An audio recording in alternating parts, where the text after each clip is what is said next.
Chapter 21. Kel'Thuzad. Arthas mused as he waited atop the verdant hill for the one he had been assured would come was a useful lich to have around. He was utterly loyal to the Lich King, even to the point of convincingly playing the lapdog to Archimonde and Tichondrius while in their presence, if that was what was required to secretly serve. Arthas had opted for silence. He did not trust himself to lie as convincingly as Kel'Thuzad. The two demons had deemed them non-essential. They would soon see how wrong they were. Carelessly they had left the Book of Medivh in the Lich's bony hands. In that mind, too, were spells and magic so powerful that Arthas knew he would never be able to fully grasp their scope. "The third part of the plan," Kel'Thuzad had said once the demons were gone, as idly as if he were conversing about the weather, "was the true heart of the Legion's plot." Arthas remembered what Kel'Thuzad had told him earlier. First had been the creation of the Scourge, then the summoning of Archimonde. He listened now with intense interest as Kel'Thuzad continued. "The Legion is after nothing less.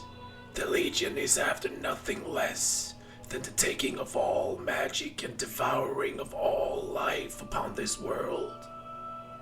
And to that end, they plan to consume the concentrated, powerful energies contained within the Elves' Well of Eternity. In order to accomplish this, they must destroy the single thing that contains within the truest, purest essence of life energy on Azeroth. The Well of Eternity lies across the ocean, on the continent of Kalimdor, and the thing that would thwart the Legion is called Nordrassil, the World Tree. It grants the Kaldori immortality, and they are bound to it." Kaldori?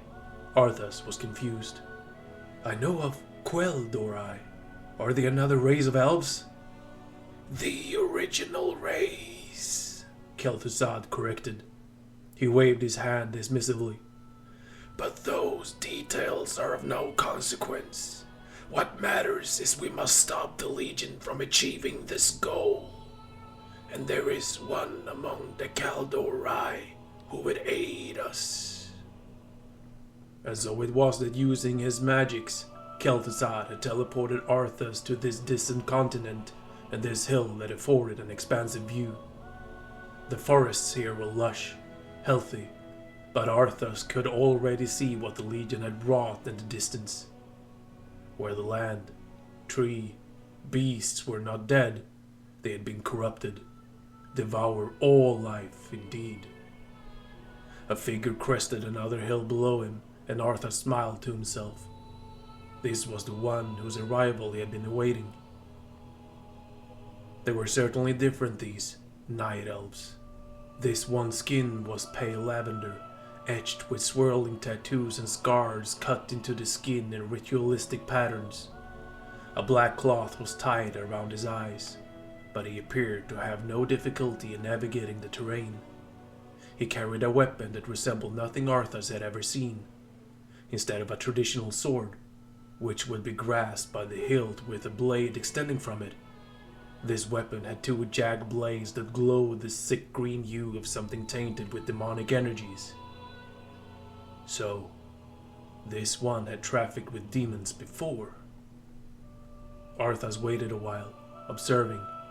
The Night Elf, Illidan Stormrage, Kel'Thuzad had said his name once, raged to himself. Apparently the list of wrongs piled against him were a lengthy one, and he ached for vengeance and power as much as Kel'Thuzad had said he would. Arthas smiled. "I am free after 10,000 years, yet still my own brothers thinks I'm a villain," Illidan ranted. "I'll show him my true power. I'll show him the demons have no hold over me." "Are you certain of that, demon hunter?" Arthas said, his voice carrying. The Night Elf whirled, brandishing his weapons. "Are you certain your will is your own?" The elf might have been blind in the traditional sense, but Arthas felt seen regardless. Illidan sniffed and growled. You seek death, human? You'll regret approaching me. Arthas grinned. He was itching for a good one-on-one fight. Come then, he invited. You'll find that we're evenly matched. Invincible reared and galloped down the hill, as eager for action as his master was. Illidan growled and ran to meet him. It was almost like a dance. Arthas mused as the two warriors faced each other. Illidan was strong and graceful, his skills demonically enhanced. But Arthas too was no mere soldier, nor was Frostmourne an ordinary blade. The fight was fierce and swift. Arthas had been right. They were indeed evenly matched. After a short time, both combatants fell back, breathing heavily. We could go on fighting like this forever, Illidan said. What is it you truly want? Arthas lowered Frostmourne. From your muttering earlier, I heard that you and your allies are beset by the undead. The Dreadlord who commands this undead army is called Tichondrius. He controls a powerful warlock artifact called the Skull of Gul'dan. It is responsible for corrupting these forests. Illidan cocked his head. And you wished for me to steal it? Why? Arthas's white brows lifted. This one was indeed quick. He deserved a semi-truthful answer, Arthas decided. Let's just say I have no love for Tichondrius, and the lord I serve would benefit from the Legion's downfall. Why should I believe anything you say, little human? Arthas shrugged. A fair question. Let me answer. My master sees all, Demon Hunter. He knows that you've sought power your whole life. Now it lies within your grasp. His gauntlet hand clenched into a fist in front of Illidan's blindfolded face and, as he expected, the Night Elf's head turned toward a gesture. Seize it, and your enemies will be undone. Illidan lifted his head slowly and turned his face to Arthas. It was unsettling. This blind man who could so obviously see. The elf stepped back, nodding thoughtfully. Without another word, Arthas turned Invincible's head around and galloped off. Kel'Thuzad would summon him back shortly. All had gone according to the Lich King's plan. He only hoped that Illidan had been as fully obedient as he had seemed. If not, there could be complications. She was nothing of the living, nor did she have the power to resist the commands of the one who had brought her screaming into this new existence. But Sylvanas Windrunner had will. Somehow, Arthas had not broken that. He had done so with others. Why was she, seemingly, the only one who had not caved utterly to him? Was it her own strength? Or was it because he enjoyed tormenting her? The banshee that she was would likely never know. But if her will was her own because Arthas found it amusing, she would have the last laugh. So she had vowed to herself, and Sylvanas always kept her promises. Time had passed in the world of the living since Arthas Menethil and the Scourge had swept through her beloved homeland, and much had occurred. Her so-called master had objected to being used as a pawn, together with that arrogant, floating sack of bones Kel'Thuzad, the one responsible for corrupting the glorious Sunwell.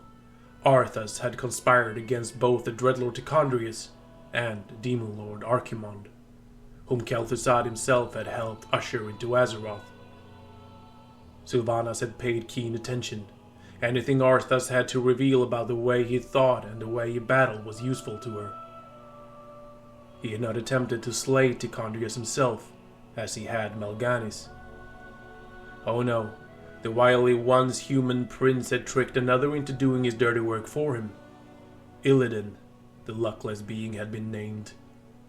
Arthas had been able to smell Illidan's hunger for power and use that against him, goading him into stealing the Skull of Gul'dan, a legendary orcish warlock. To do so, Illidan would have to kill Tichondrius. Arthas would be rid of the Demon Lord, and Illidan would be rewarded with an artifact to sate his lust for power. Presumably all had gone according to plan. Arthas, and therefore Sylvanas, had heard nothing of Illidan since. As for Archimonde, so mighty that he had been able to destroy Dalaran, the great mage city, with a single spell, he had fallen to the power of the life he had come here to consume. Sylvanas now hated the living with the same passion the Legion had had, and thus it was with mixed feelings that she learned of his fall. The Night Elves had sacrificed their immortality to defeat him. The pure, focused power of nature had destroyed the demon from inside, and then the World Tree had surrendered its vast power into a cataclysm that sent out a massive shockwave. And when Archimonde had fallen, his skeleton all that was left, so too had the Legion's attempt to gain a foothold in this world been defeated. Sylvanas returned her attention from her reverie to the present, as the name of the late unlaminated demon lord caught her ear. It's been months since we last heard from Lord Archimonde, the leader Deathrock said. He stamped his hoof impatiently. I grow tired of watching over these rotting undead. What are we still doing here? They were in what had once been the gardens of the palace, where Arthas had strolled so long and so short a time ago to murder his own father and unleash doom on his own people. The gardens, too, were rotting as well as their populace. We were charged with overseeing this land, Deathrock, chided the one named Balnassar. It is our duty to remain here and ensure that the Scourge is ready for action. True, rumbled the third, very Mothras. Although we should have received some kind of orders by now. Sylvanas could hardly believe what she had just heard. She returned to Kel'Thuzad. She despised him as much as she despised the Death Knight he appeared to serve so willingly, but she hid her dislike well. The Legion was defeated months ago, she said quietly. How could they not know? Impossible to say, the Lich replied. But the longer they remain in command, the more they run the Scourge into the ground. If something is not... He was interrupted by a sound Sylvanas had never expected to hear from this place. A distinctive sound of a gate being battered and broken. Both undead turned at the noise, and the demons growled angrily, instantly alert, black webbed wings flexing. Sylvanas' glowing, spectral eyes widened slightly as none other than Arthas himself emerged through the gate. His familiar undead steed all but pranced beneath him. He wore no helm, letting his white hair fall freely about his pale face, and he wore that self-satisfied smirk that Sylvanas so despised. Her insubstantial hands attempted to clench into fists, but such was his control over her that all her fingers could manage was a brief twitch. Arthas' voice was resonant and cheerful. "Greetings, Dreadlords," he said. They stared at him, visibly bridling at his insolence. "I should thank you for looking after my kingdom during my absence. However, I won't be requiring your services any longer." For a second, they simply gaped at him. Finally, Balnassar recovered enough to retort, "This land is ours. The Scourge belongs to the Legion." "Ah," thought Sylvanas, "here it comes." Arthas' smirk widened. His voice was positively gleeful. "Not anymore, demon. Your masters have been defeated. The Legion is undone. Your deaths will complete the circle." Still grinning, he lifted Frostmourne. The runes along the blade danced and glowed. He tightened the reins and the skeletal horse bore down on the cluster of 3 demons. "This isn't over, human," Deathrock cried defiantly. The Dreadlords were faster than Arthas' skeletal horse. Frostmourne sang only of frustration as it sliced through empty air. The demons had created a portal and vanished to safety. Arthas scowled, but his good humor returned quickly. Sylvanas realized it was because he had them on the run, and their deaths would likely be only a matter of time. He looked up and caught Sylvanas' eye, beckoning her to him. She was forced to obey. Kel'Thuzad needed no coercion, floating happily to his master's side like an obedient cur. "We knew you would return to us, Prince Arthas," the Lich enthused. Arthas barely spared his loyal servant a glance. His gaze was fixed on Sylvanas. "My heart is moved," he said sarcastically. "Did you too know I would return, little banshee?" "I did," Sylvanas said coldly. It was true. He had to, or else she would never have her chance for revenge. He twitched a finger, demanding more from her, as she gasped as pain shuddered through her. "Prince Arthas," she added. "Ah, but you will now address me as King. This is, after all, my land. I was born to rule, and I shall, once the..." He broke off, inhaling sharply.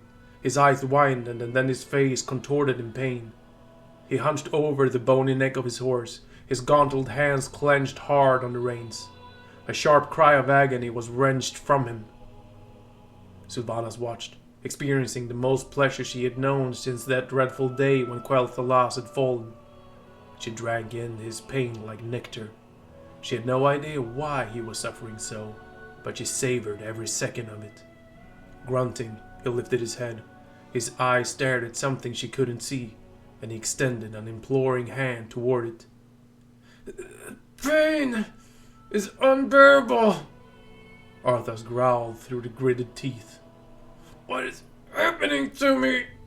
He appeared to listen, as if an unheard voice was replying. "King Arthas," Kel'Thuzad cried.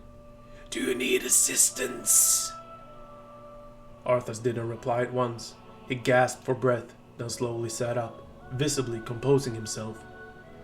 No. The pain is past, but my powers are diminished." His voice was full of puzzlement. Had Sylvanas still possessed a beating heart, it would have leapt at the words. "Something is terribly wrong here. The pain took him again. His body spasmed, his head falling back as his mouth opened in a soundless cry of pain, the veins of his neck standing out like cords. Kel'Thuzad fluttered around his adored master like a fussy nursemaid. Sylvanas simply watched coldly until the spasm had passed. Slowly, carefully, he slid off invincible. His booted feet hit the flagstones, slipped out from under him, and he fell hard. The Lich reached out a skeleton hand to help the prince. No, self-styled king, to his feet. "My old quarters," gasped Arthas. "I need rest, and then I have a long journey to prepare for." Sylvanas watched him go, staggering weakly in the direction of the rooms he'd grown up in. She let her lips curve into a smile, and the spectral fingers on her hand twitched for a moment, then curled up into angry fists. It was oddly peaceful in Silver Pine. Soft mist swirled gently near the moist, pine needle-covered earth. Sylvanas knew that if she had possessed physical feet, she would have felt it soft and springy beneath them, would have inhaled a rich evergreen scent from the moist air. But she felt nothing, smelled nothing. She floated, insubstantial, toward the meeting site. And such was her eagerness for the meeting that at this moment she did not regret her lack of senses. Arthas had enjoyed turning beautiful, proud, strong-willed Quel'Dorei women into banshees after his success with her.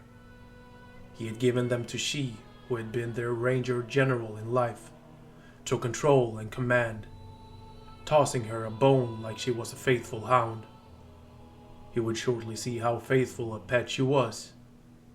After overhearing the Dreadlord's conversation earlier, she had sent one of her banshees after them to speak with them and gather information. The demons had accepted her emissary with pleasure and had asked for her mistress to join them tonight to discuss something of mutual benefit regarding the Banshee Queen's current status.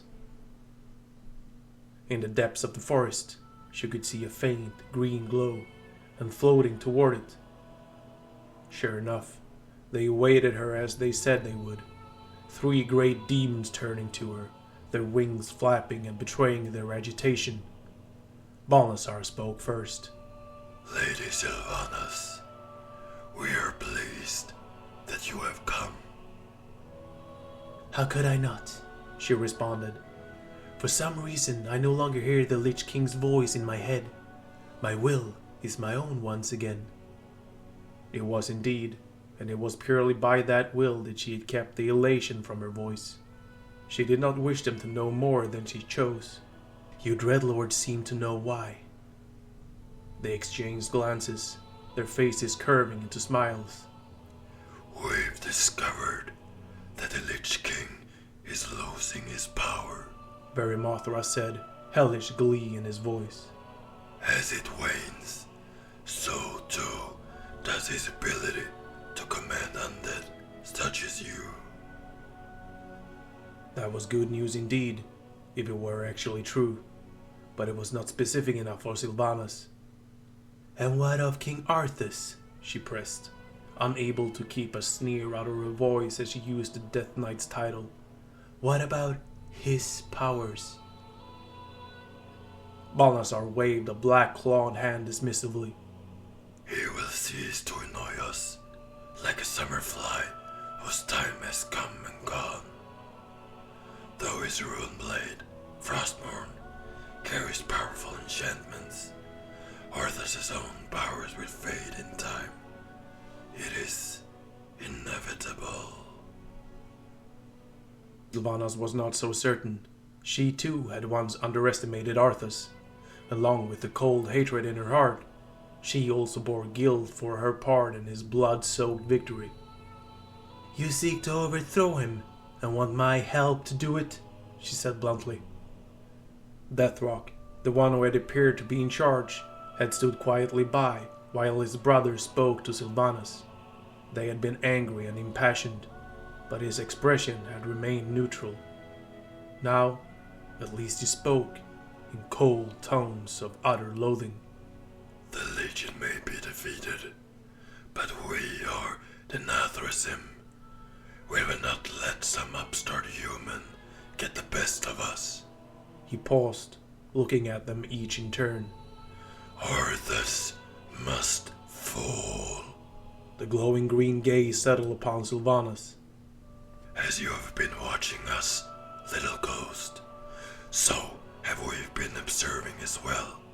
It is obvious that the Lich, Kel'Thuzad, is far too loyal to betray his master.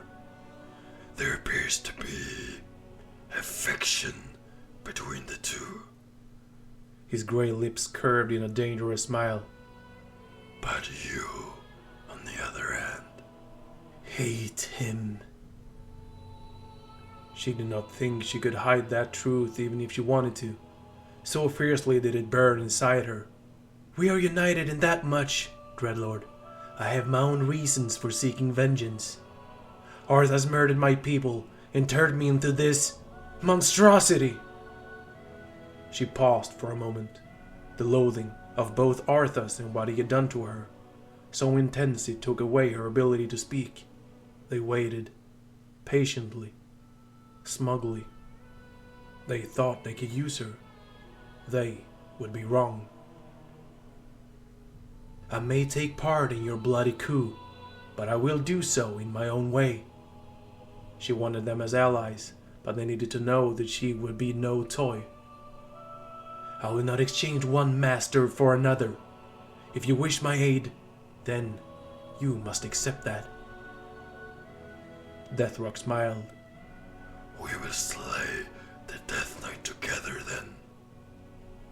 Sylvanas nodded, and a slow smile crept across her ghostly face. Your days have numbers, King Arthas Menethil, and I am the Hourglass.